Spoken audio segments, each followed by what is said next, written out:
السلام علیکم.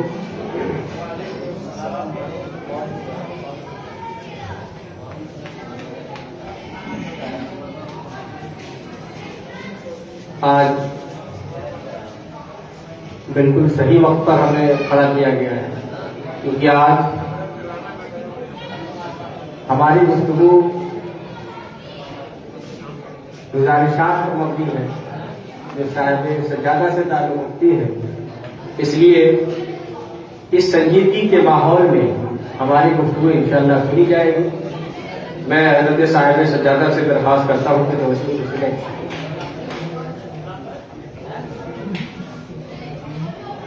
سات 719 عرس نظامی میں ہم حاضر ہیں. گزشتہ 3 دنوں سے بہت سے پہلوؤں پر گوشوں پر گفتگو ہو چکی ہے اور ہوتی رہے گی. کام کی بہت سی باتیں ہو چکی ہیں، انشاءاللہ ہوتی رہے گی. ہم باضابطہ کسی خطاب کے لیے کھڑے نہیں ہوئے، لیکن یہاں ہمارے بہت سے ہمنوا موجود ہیں، ہم خیال موجود ہیں، جن کی سرپرستی فرماتے ہیں صاحب سجادہ حضرت فرید احمد نظامی صاحب. اس لیے ہم کچھ گزارشات پیش کرنا چاہتے ہیں اور ان کی تعمیری توجہات سے امید ہے کہ اس کا خیال رکھا جائے گا. میں سب سے پہلے خراج عقیدت کے لیے یہ 3 شعر آپ کو سنا دینا چاہتا ہوں. حضرت کا آستانہ عطائے نبی کا باب، حضرت کا آستانہ عطائے نبی کا باب، فردوس اہل عشق ہے مسکن نظام کا. فردوس اہل عشق ہے مسکن نظام کا. وہ جلوہ گر ہے دلی کے روحانی تخت پر، وہ جلوہ گر ہے دلی کے روحانی تخت پر. جپتی ہے نام وقت کی دھڑکن نظام کا، جپتی ہے نام وقت کی دھڑکن نظام کا. سلطان اولیاء ہے وہ شیخ الشیوخ ہے، سلطان اولیاء ہے وہ شیخ الشیوخ ہے. اونچا ہے بزم دی میں سدھاسن نظام کا، اونچا ہے بزم دی میں سدھاسن نظام کا.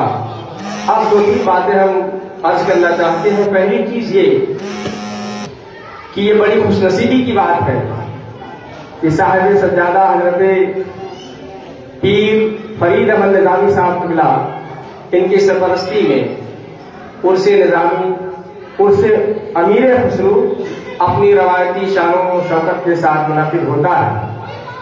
اور درگاہ خواجہ نظام الدین اولیاء کے لیے یہ دونوں شخصیتیں مرکزی بنیادی حیثیت رکھتی ہیں.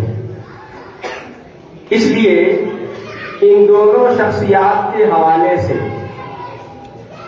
2-3 چیزیں اگر ہو جائے، کام کر لیا جائے، تو آنے جانے والوں کے لیے یاد رکھنے، آ کر کے کچھ لے جانے اور معلومات ذہنوں میں جمع کرنے کے ساتھ نظروں سے دیکھنے اور جب بھی ضرورت ہو اپنی معلومات میں اضافہ کرنے کے لیے وہ آ سکے دوبارہ. اس کے لیے میں چاہتا ہوں کہ اس محل کے 3 دنوں میں ہر سال عرس نظامی اور عرس امیر خسرو میں حضرت امیر خسرو کی لکھی گئی کتابوں اور حضرت نظام الدین علیہ رحمۃ الرضوان کی لکھی گئی کتابوں اور ان کے اوپر لکھی گئی کتابوں کی نمائش گاہ تیار کی جائے.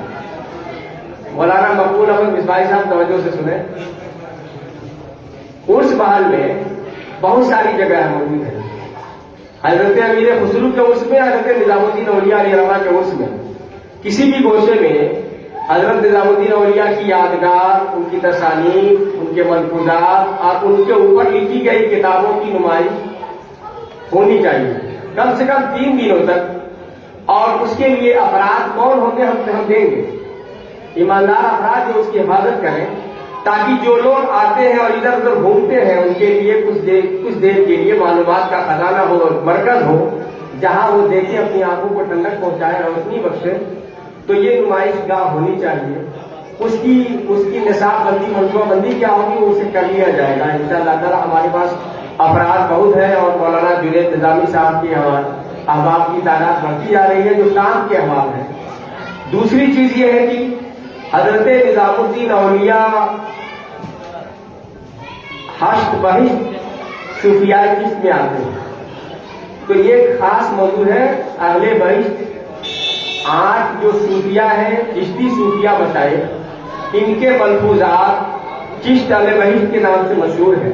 ان کے لیے خاص گوشہ ہو، اس موضوع پر جتنی کتابیں موجود ہوں وہ سب یہاں ہونا چاہیے، اور یہ جتنی چیزیں آپ یہاں نمائش گاہ پہ جمع کریں گے ان سب کا مجموعہ ایک دارالمطالعہ، نظامی دارالمطالعہ ہو یا امیر خسرو دارالمطالعہ ہو، درگاہی مرکز میں یا کسی بھی عمارت میں آپ بنائیں، تاکہ ساری حضرت نظام الدین اولیاء اور حضرت امیر خسرو اور چشت اہل بہشت کے جتنے مشائخ ہیں، ان کے تذکرے، ان کے تصانیف، ان کے اوپر لکھی گئی کتابوں کو دیکھنا ہو اکٹھا، تو کوئی بھی شخص کہیں بھی ہو درگاہ حضرت نظام الدین اولیاء میں آئے، درگاہی مرکز میں آئے اور آپ کا ضرورت مند ہو جائے۔ یہ کام ہوتا ہے اور آپ کے لیے آسان ہے۔ ہمارے لیے مشکل ہے لیکن آپ کے لیے آسان ہے۔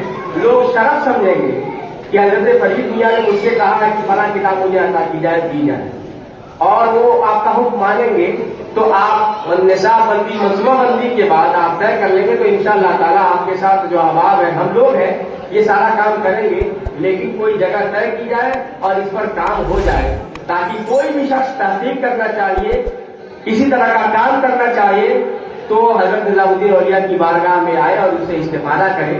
یہ صاحب سجادہ کی بارگاہ میں۔ دوسری چیز، ہم نے ابھی حضرت خواجہ احمد نظامی علیہ رحمہ کا انتقال ہوا تو ان کے حوالے سے کچھ لکھنے کی ضرورت محسوس کی، تو لکھا کتاب چھپی ہوئی نظامی نقیب کے نام سے۔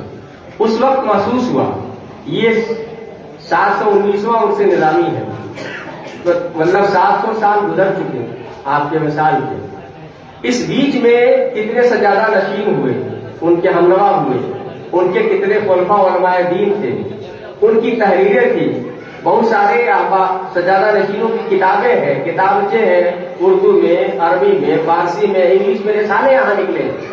اگر ان سبھی رسالوں کو، کتابوں کو، کتابچوں کو سامنے لایا جائے اور ان کی دوبارہ طباعت کی جائے، اشاعت کی جائے، تو حضرت نظام الدین اولیاء کی واقعات، آثار علمی جتنی ہے سب کچھ مطبوعہ شکل میں ہمارے سامنے آ جائیں گی، اور دنیا حضرت نظام الدین اولیاء کے علمی خدمات سے واقف ہوگی۔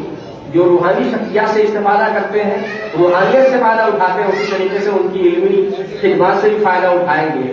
یہ کام بھی انشاءاللہ تعالیٰ آسانی سے ہوگا، بس آپ کے لیے منصوبہ بندی کی ضرورت ہے۔ تو یہ جو بنیادی باتیں ہیں یہ کیا جائے، ان گزارشات کے لیے ہم حاضر ہوئے تھے۔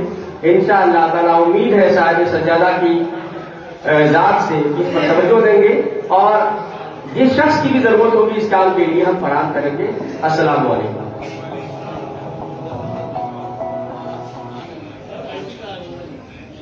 واہ واہ، سبحان اللہ، سبحان اللہ۔ اللہ تبارک و تعالیٰ کی بارگاہ میں دعا ہے اللہ تبارک و تعالیٰ مولانا ظفر الدین برکاتی صاحب کو زور اہل سنت بننے کی توفیق عطا فرمائے۔ بہت ہی بہترین انہوں نے باتیں بتائیں ہم نے اور آپ کو سماعت کی، اور دعا ہے اللہ تبارک و تعالیٰ ان کو اس پر عمل کرنے کی بھی توفیق عطا فرمائے۔